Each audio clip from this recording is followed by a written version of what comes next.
Comer tatuador e perna que tatuou nas costas. O meu bicho é baixinho e é por isso que eu prefiro as cabritas. As cabritas têm seios que alimentam os seus animais. O animal existe muita putaria. Por exemplo, os cachorros que moram pra minha mãe, suas irmãs e suas tias, eles ficam grudados, emperrados no dia. Os animais têm uns bichos interessantes e o desejo só é os restos dos elefantes e os camelos que têm as costas em cima das costas e as cabritas que por onde passam deixam rastro de roça.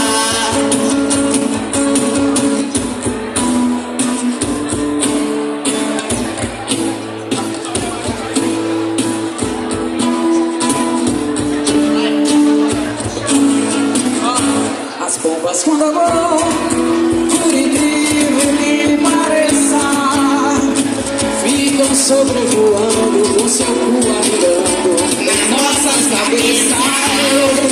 Daí vem as rajadas de sua bazuca anal.